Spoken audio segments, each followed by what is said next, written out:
Welcome to GK practice class student. এটা তোমাদের 11 নম্বর class. তাই আমি প্রতিটা ক্লাসেই বলি যে ক্লাসটি প্রথম থেকে শেষ পর্যন্ত দেখো, কারণ আমি এখানে কোশ্চেন অ্যান্সারের সাথে সাথে কিছু এক্সট্রা ইনফরমেশনও দেবো, ঠিক আছে? আর ভিডিওটির শেষে যদি ভিডিওটি ভালো লেগে থাকে তাহলে ভিডিওটি লাইক এবং চ্যানেলটিকে সাবস্ক্রাইব করে দিও, ঠিক আছে? চলো বেশি কিছু না বলে ক্লাসটি স্টার্ট করা যাক। যেমন দেখো কোশ্চেন নাম্বার 44, তো কী বলেছে দেখো, ভারতে মুদ্রাস্ফীতি কিসের মাধ্যমে পরিমাপ করা হয়? ভারতের মুদ্রাস্ফীতি কিসের মাধ্যমে পরিমাণ করা হয়? অপশান এ পাইকারি মূল্য সূচক, অপশান বি জাতীয় আয়ের প্রকৃত মান, অপশান সি শহরাঞ্চলের কায়িক পরিশ্রমে নিযুক্ত নয় এমন কর্মীদের উপভোক্তা মূল্য সূচক, নাকি অপশান ডি কৃষি শ্রমিকদের উপভোক্তা মূল্য সূচক? তো এটা তোমাদের অ্যান্সার কী হবে? এটা তোমাদের অ্যান্সার হবে অপশান এ,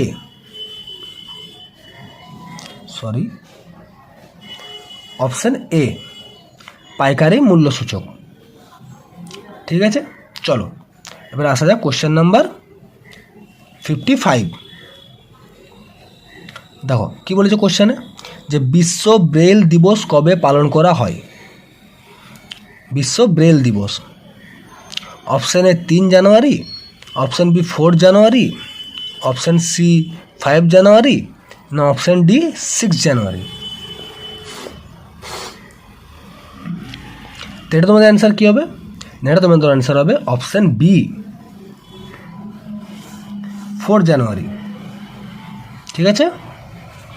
4 জানুয়ারি বিশ্ব ব্রেল দিবস পালন করা হয়।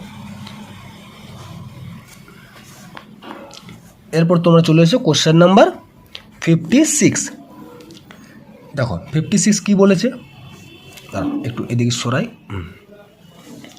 56 কি বলেছে না, বায়ুমণ্ডলে চাপ মাপার যন্ত্রের নাম কি? অনেকেই জানো যে বায়ুমণ্ডলে চাপ মাপার যন্ত্রের নাম। তা চলো অ্যান্সারটা হোক option A barometer, option B hygrometer, option C thermometer, না অপশান ডি পিকোমিটার?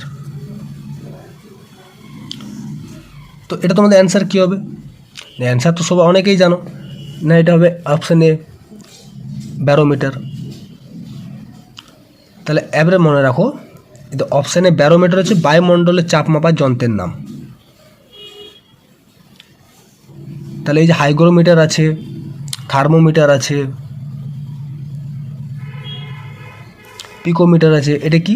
আমি এই হাইগ্রোমিটারটা এইখানে লিখে দিচ্ছি, ঠিক আছে? থার্মোমিটারটা এইখানে লিখবো আর পিকোমিটারটা এখানে লিখবো, কারণ এখানে অসুবিধা হবে। পিকোমিটারটা এখানে লিখবো, ঠিক আছে? চলো দেখো প্রথমে বলি এই যে হাইগ্রোমিটার। হাইগ্রোমিটার কি? হাইগ্রোমিটার দিয়ে কী মাপা হয়? আমি ছোট্ট করে লিখে দিচ্ছি, তোমরা বুঝে নিও, ঠিক আছে?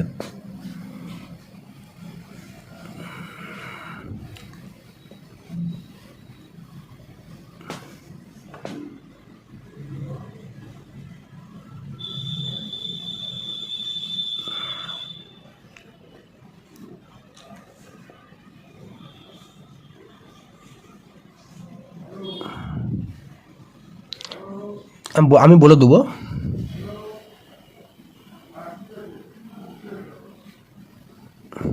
যদি না বুঝতে পারেন বলে দিচ্ছি। হাইগ্রোমিটার দিয়ে মাপা হয় বাতাসের আপেক্ষিক আর্দ্রতা, ঠিক আছে? বাতাসের আপেক্ষিক আর্দ্রতা, এটা হচ্ছে হাইগ্রোমিটার। থার্মোমিটার কি? থার্মোমিটার জানো, থার্মোমিটার হচ্ছে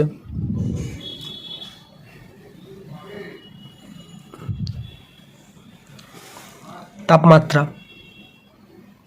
জ্বর তো থার্মোমিটার দিয়ে মাপা হয় তাপমাত্রা। আর এই যে পিকোমিটার, পিকোমিটারটা কি? না এখানে আমি লিখে দিচ্ছি পিকোমিটার, এটা আমি লিখে দিচ্ছি দৈর্ঘ্য।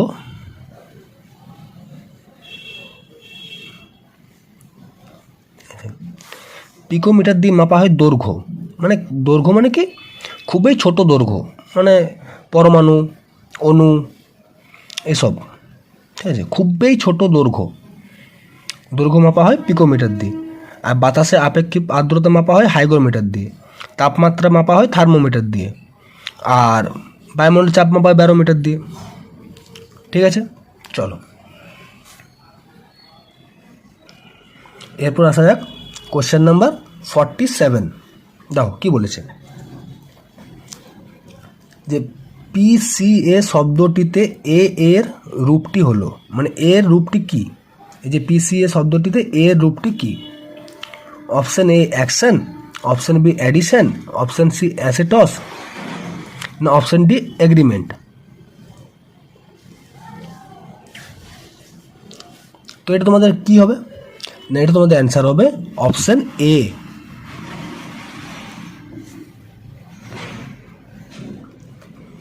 Option A action. দাঁড়াও, এবারে মনে রাখবে যে পিসিএ, যদি প্রশ্ন আসে পিসিএ এর ফুল ফর্ম কি বা পূর্ণ নাম কি, বাংলা যদি বলে পূর্ণ নাম কি, তা আমি লিখে দিচ্ছি, তোমরা লিখে নিও। ঠিক আছে,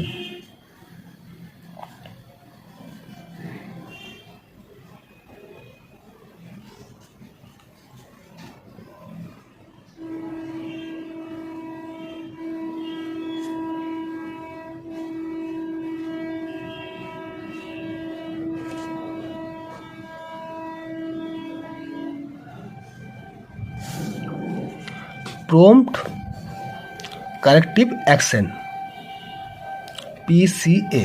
ঠিক আছে, এটা ফুল ফর্ম হচ্ছে প্রম্পট কারেক্টিভ অ্যাকশন, আর এটা এ রূপটি হলো অ্যাকশন। এই যে অ্যাকশন, যদি বলে সি এর রূপটি কি, না কারেক্টিভ, যদি বলে পি এর রূপটি কি, না প্রমোট। ঠিক আছে, চলো এবারে আসা যাক কোশ্চেন নাম্বার 48। দেখো 48 কি বলেছে, না হেমিস জাতীয় উদ্যানটি কোথায় অবস্থিত? হেমিস ন্যাশনাল পার্ক কোথায় অবস্থিত? এ সিমলা, বি নৈনিতাল, সি লাদাখ, না ডি দার্জিলিং। তো এটা তোমাদের অ্যান্সার কী হবে? না অ্যান্সার তো অনেকেই জানো, তো এখানে অ্যান্সার সাথে আরও কিছু এক্সট্রা ইনফরমেশানগুলোও জেনে রাখো। যেমন দেখো হেমিস জাতীয় উদ্যানটি অবস্থিত হচ্ছে তোমার অপশন সি লাদাখে। এবারে মাথায় রাখবে এই যে হেমিস জাতীয় উদ্যানটি, এটি হচ্ছে তোমার, আমি এখানে লিখে দিচ্ছি। ঠিক আছে,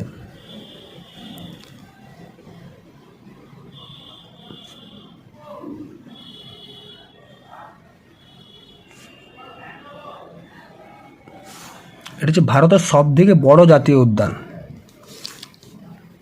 লিখিয়ে দিচ্ছি।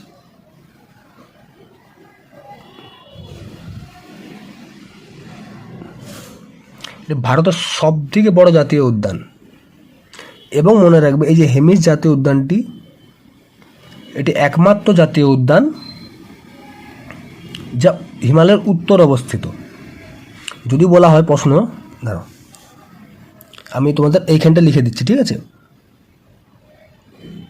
এখানটা লিখে দিচ্ছি, ফাঁকা আছে।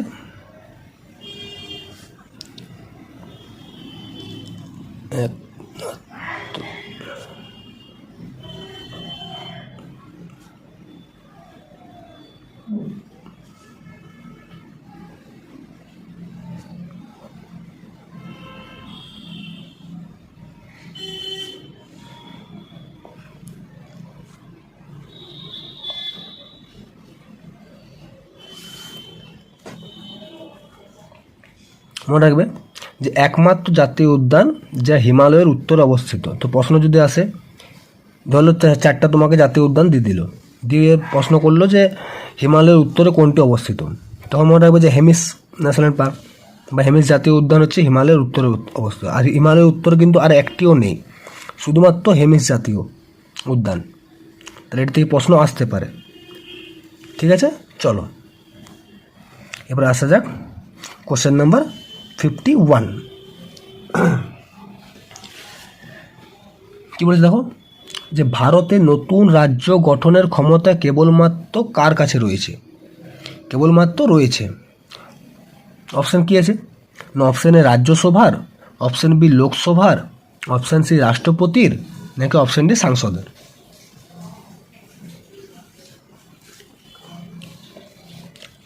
কি বলছে, তাহলে নতুন রাজ্য গঠনের ক্ষমতা কার কার কাছে রয়েছে এদের মধ্যে? এটা তোমাদের অ্যান্সার হবে অপশান ডি, সাংসদের কাছে।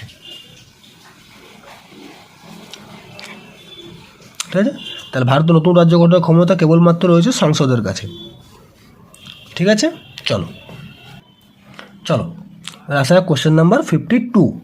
দেখো কি বলেছে, নিম্নলিখিত কে কাইজার এ হিন্দ উপাধি ত্যাগ করেছিলেন? Option A Rabindranath Tagore, option B Mahatma Gandhi, option C Sarojini Naidu, না অপশন ডি লালা লাজপত রায়। তো কাইজার এ হিন্দ উপাধি কে ত্যাগ করেছিল? এটা তোমাদের অ্যান্সার হবে অপশন বি, মহাত্মা গান্ধী। মহাত্মা গান্ধী। ঠিক আছে, চলো আসা কোশ্চেন নাম্বার 59। এই যে 58 দেখছো, এটা মনে হচ্ছে তোমার জিকে, বা এটা জিকে না। এই যে এটার যে করা আছে রপ্তানি পরিমাণ হাজার, এই যে এটার প্রশ্ন। ঠিক আছে, এই 58 আর 65 হচ্ছে তোমার এটার প্রশ্ন। তো পরের ক্লাসে যখন 65 করাবো তখন বুঝে নেবে যে 65 হচ্ছে এটার প্রশ্ন। ঠিক আছে, আর এই 58টা হচ্ছে এটার প্রশ্ন। তো আমরা কী করবো 59। ঠিক আছে, 59 কী বলেছে, যে ইউরোপের খেলার মাঠ বলা হয় কাকে?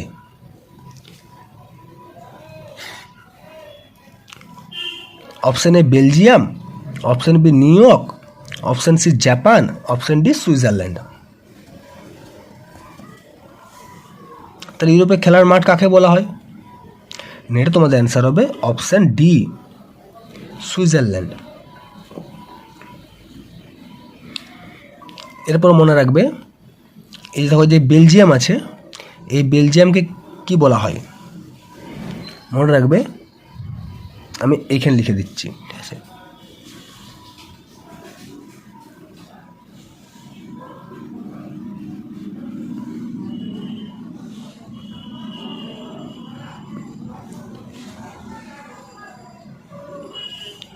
এই বেলজিয়ামকে বলা হয় ইউরোপের ককপিট। দেখবে অনেক এক্সামে এই কোশ্চেনটা এসছে যে ইউরোপের ককপিট কাকে বলা হয়। তো মনে রাখবে যে ইউরোপের ককপিট বলা হয় বেলজিয়ামকে, আর ইউরোপের খেলার মাঠ বলা হয় সুইজারল্যান্ডকে। ঠিক আছে, চলো এবার আসা যাক কোশ্চেন নম্বর 60। দেখো কী বলেছে, ভারতের প্রথম পঞ্চবার্ষিকী পরিকল্পনা নিম্নলিখিত কোন জিনিসটির অগ্রাধিকার দেওয়া হয়েছিল? প্রথম, দেখো তো কি প্রথম পঞ্চবার্ষিক পরিকল্পনা কোনটার অগ্রাধিকার দেওয়া হয়?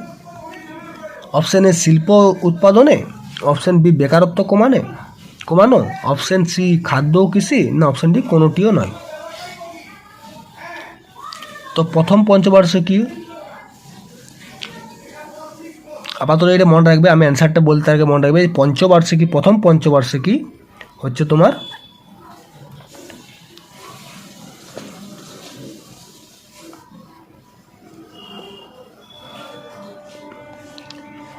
প্রথম পঞ্চবার্ষিক হচ্ছে 1951 থেকে 1956। ঠিক আছে, আমি অ্যান্সারটা বলে দিচ্ছি।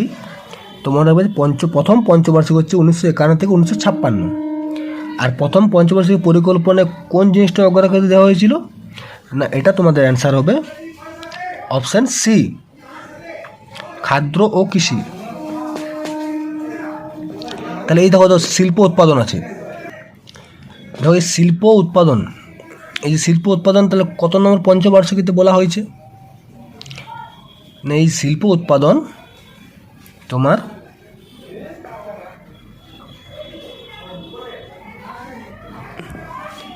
দ্বিতীয়, এই খাদ্য কৃষি হচ্ছে প্রথম, আমি এখানে লিখে দিচ্ছি প্রথম, তাহলে বুঝতে অসুবিধা হবে না তোমাদের। তাহলে খাদ্য কৃষি হচ্ছে প্রথম, যেমন যেহেতু দেখো প্রথম পঞ্চবার্ষিক পরিকল্পনা অ্যান্সার হচ্ছে খাদ্য কৃষি, তাহলে প্রথম, শিল্প উৎপাদন হচ্ছে দ্বিতীয়, আর এই যে বেকারত্ব কমানো এটা হচ্ছে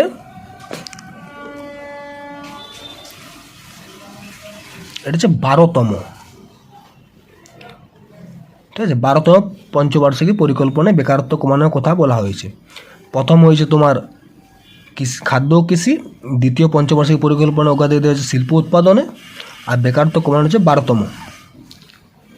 ঠিক আছে, চলো আজকের মতো এখানে ক্লাসটি শেষ করলাম। তো ভিডিওটি তোমার যদি ভালো লেগে থাকে তাহলে ভিডিওটি লাইক এবং চ্যানেলটিকে সাবস্ক্রাইব করে দিও, যাতে পরের ভিডিওগুলো তোমাদের খুঁজতে অসুবিধা না হয়। আর কোনো যদি অসুবিধা থাকে এইখানে কোশ্চেন নিয়ে বা এক্সট্রা কোনো ইনফরমেশন নিয়ে, তাহলে তোমরা কমেন্টে বলে দিও, আমি পরের ক্লাসে সেটা এক্সপ্লেন করে তারপরে ক্লাসটি স্টার্ট করব। চলো।